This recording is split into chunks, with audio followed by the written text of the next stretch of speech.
হাই বন্ধুবান্ধীসকল welcome জানিছো medicine YouTube চেনেললৈ মই ফজলুল কৰি বন্ধুবান্ধীসকল মই আজিৰ এটা নতুন টপিকলৈ আপোনালোকৰ সন্মুখত আহিছোঁ। আজিৰ টপিকটো অত্যন্ত গুৰুত্বপূৰ্ণ হয়, অত্যন্ত দৰকাৰী হয়, গতিকে ভিডিঅ'খন শেষ লৈ চাওক। আজিৰ টপিকটো হ'ল পেণ্ট'চিক 40 mg টেবলেট। এই টেবলেটটো আপুনি স্ক্ৰীনতো চাইছে। এই টেবলেটটো কি বেমাৰ হ'লে আমি খাব পাৰোঁ বা ডক্টৰবিলাকে প্ৰেছক্ৰিপশ্যন কৰে বা ইয়াৰ খোৱাৰ নিয়ম কি, ইয়াৰ ছাইড ইফেক্ট কি বা কি কম্প'জিশ্যন বনোৱা হৈছে, কিমান দাম লাগিব, সকলো তথ্য জানিবলৈ আমি চেষ্টা কৰিম। বন্ধুবান্ধীসকল ভিডিঅ'খন আৰম্ভ কৰাৰ আগত যিবোৰ বন্ধু-বান্ধৱীসকলে মোৰ ভিডিঅ'খন নতুন চাই আছে, মোৰ চেনেলখন নতুন চাই আছে, নিশ্চয় ছাবস্ক্ৰাইব কৰিবলৈ নাপাহৰিব, বেল আইকন টিপিবলৈ নাপাহৰিব, কিয়নো নতুন ভিডিঅ' আপোনালোকে পাই থাকিব, নতুন মেডিচিনৰ বিষয়ে বা ঔষধৰ বিষয়ে আপোনালোকে জানিব লাগিব। এইখিনিকৈ মই ভিডিঅ'খন আৰম্ভ কৰিব লৈছোঁ। বন্ধু-বান্ধৱীসকল পেণ্ট'চিক 40 mg টেবলেট বা পেণ্ট'চিক 40 mg টেবলেট, এই টেবলেটটো প্ৰথম যদি কোনটো কোম্পানীয়ে বনাইছে, এইটো চিগনোভা ফাৰ্মা প্ৰাইভেট লিমিটেডে বনাইছে। এইটো চিগনোভা ফাৰ্মা প্ৰাইভেট এটা লিমিটেড এটা ভাল কোম্পানী, পুৰণা কোম্পানী। ইয়াৰ প্ৰায়বোৰ মেডিচিন ৰিজাল্ট অত্যন্ত ভাল হয়। তাৰে মাজত পেণ্ট'চিক 40 mg টেবলেটটো অত্যন্ত ৰিজাল্ট ভাল হয়, ডক্টৰবিলাকে প্ৰেছক্ৰিপশ্যন কৰি আছে। বন্ধু-বান্ধৱীসকল এতিয়া আমি জানিম কি কম্প'জিশ্যন বনোৱা হৈছে বা মলিকুলাৰ বনোৱা হৈছে। আচলতে ইয়াতে এটা কম্প'জিশ্যন দিয়া আছে বা মলিকুলাৰ দিয়া আছে। ইয়াতে দিয়া আছে পেণ্ট'প্ৰাজল 40 mg টেবলেট পাৰ টেবলেটত। এটা টেবলেটত 40 mg দিয়া আছে পেণ্ট'প্ৰাজল। এতিয়া আমি জানিম এই পেণ্ট'প্ৰাজল টেবলেট বা পেণ্ট'চিক 40 mg টেবলেটটো কি বেমাৰ হ'লে আমি খাব পাৰিম বা ডক্টৰবিলাকে প্ৰেছক্ৰিপশ্যন কৰে।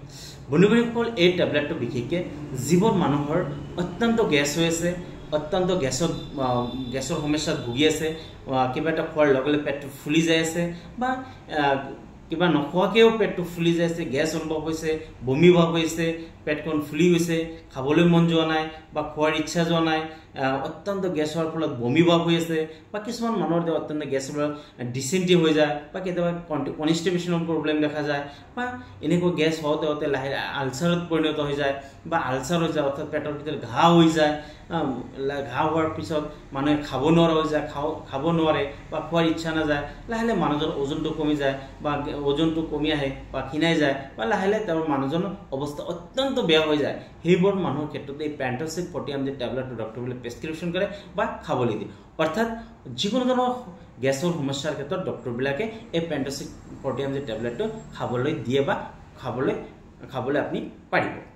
বন্ধু-বান্ধৱীসকল এতিয়া আমি জানিম এই টেবলেট আৰু কি বেমাৰৰ ক্ষেত্ৰত খাব পাৰি। আচলতে এই টেবলেটটো গেছৰ ক্ষেত্ৰতে খাবলৈ দিয়ে বা কনষ্টিপেশ্যনৰ প্ৰব্লেমৰ ক্ষেত্ৰত বা এই গেছৰ সমস্যাৰ লগত যিবোৰ বেমাৰ থাকে সেই ক্ষেত্ৰত ডক্টৰবিলাকে প্ৰেছক্ৰিপশ্যন কৰে। লগতে যিবোৰ মানুহৰ বিভিন্ন ধৰণৰ মেডিচিন খাই আছে, বিভিন্ন ধৰণৰ ঔষধ খাইছে, বিভিন্ন ধৰণৰ বেমাৰৰ মেডিচিন খাই আছে, মেডিচিনৰ কেতিয়াবা মেডিচিন খালেও গেছৰ পৰিমাণটো বাঢ়ি যায়, সেই ক্ষেত্ৰতো ডক্টৰবিলাকে এই গেছৰ ঔষধটো দিয়ে বা এই পেণ্ট'চিক টেবলেটটো ডক্টৰবিলাকে প্ৰেছক্ৰিপশ্যন কৰে।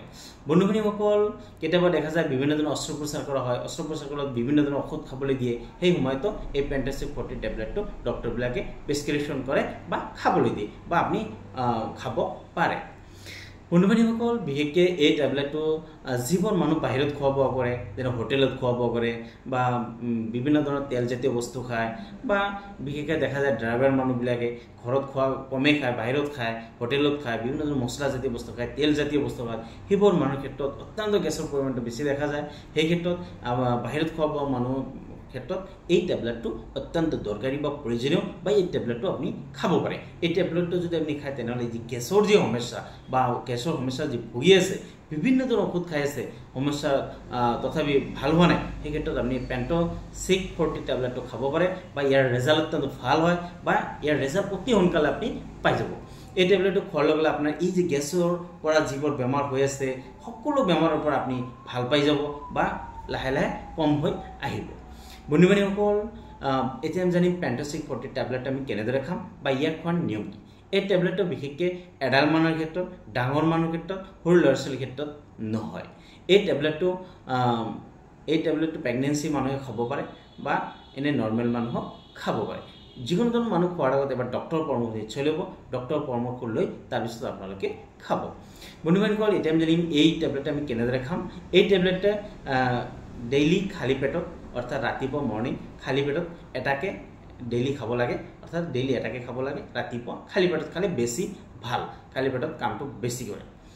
বন্ধু-বান্ধৱীসকল আৰু যদি খোৱাৰ পিছত কেতিয়াবা পাহৰি যায় তেনেহ'লে খোৱাৰ পিছত 1 ঘণ্টামান পিছত বা 1.5 ঘণ্টামান পিছত আপুনি ল'ব পাৰে, কোনো ধৰণৰ অসুবিধা নাই বন্ধু বান্ধৱীসকল পেণ্টচিক 40 টেবলেটটো কিবা সাইড ইফেক্ট আছে নেকি এই টেবলেটটো এনেকুৱা ধৰণৰ সাইড ইফেক্ট দেখা নাযায় তথাপি এই টেবলেটটো খোৱাৰ ফলত খোৱাৰ লগে লগে যদি আপোনাৰ এলাৰ্জিটিক কিবা প্ৰব্লেম হয় গাত খুজুটি হয় বা এলাৰ্জিটিক কিবা প্ৰব্লেম হৈ যায় এনেকুৱা যদি সমস্যা হয় তেনেহ'লে খোৱাটো বন্ধ কৰি দিব বন্ধ কৰি ডক্টৰ পৰামৰ্শ ল'ব পৰামৰ্শ লৈ তাৰপিছত আপুনি কণ্টিনিউ কৰিব বন্ধু বান্ধৱীসকল এতিয়া আমি জানিম এই টেবলেট আমি কিমান দামত পাম এনে ধুনীয়া পেকেজিঙত আহে 10টা টেবলেট আছে এটা ষ্টেপত 10টা টেবলেটৰ দাম আহিব 99 रुपीस अर्थात 99 টাকাত আপনি পাই যাব 100 টাকা মানে আপনি পাই যাব অনলাইন অফলাইন দুটা মার্কেটত আছে যার যেরকম সুবিধা আপোনালোকে লব পারে বন্ধু বান্ধৱীসকল লোৱাৰ আগত এবাৰ এক্সপায়াৰ ডেটটো ভালদৰে চাই ল'ব এটো আগষ্ট 2024 ত বনোৱা হৈছে আৰু জুলাই 2026 লৈকে টেবলেটটো খাব পাৰিব বন্ধু বান্ধৱীসকল কেতিয়াবা ফাৰ্মাচিষ্টৰ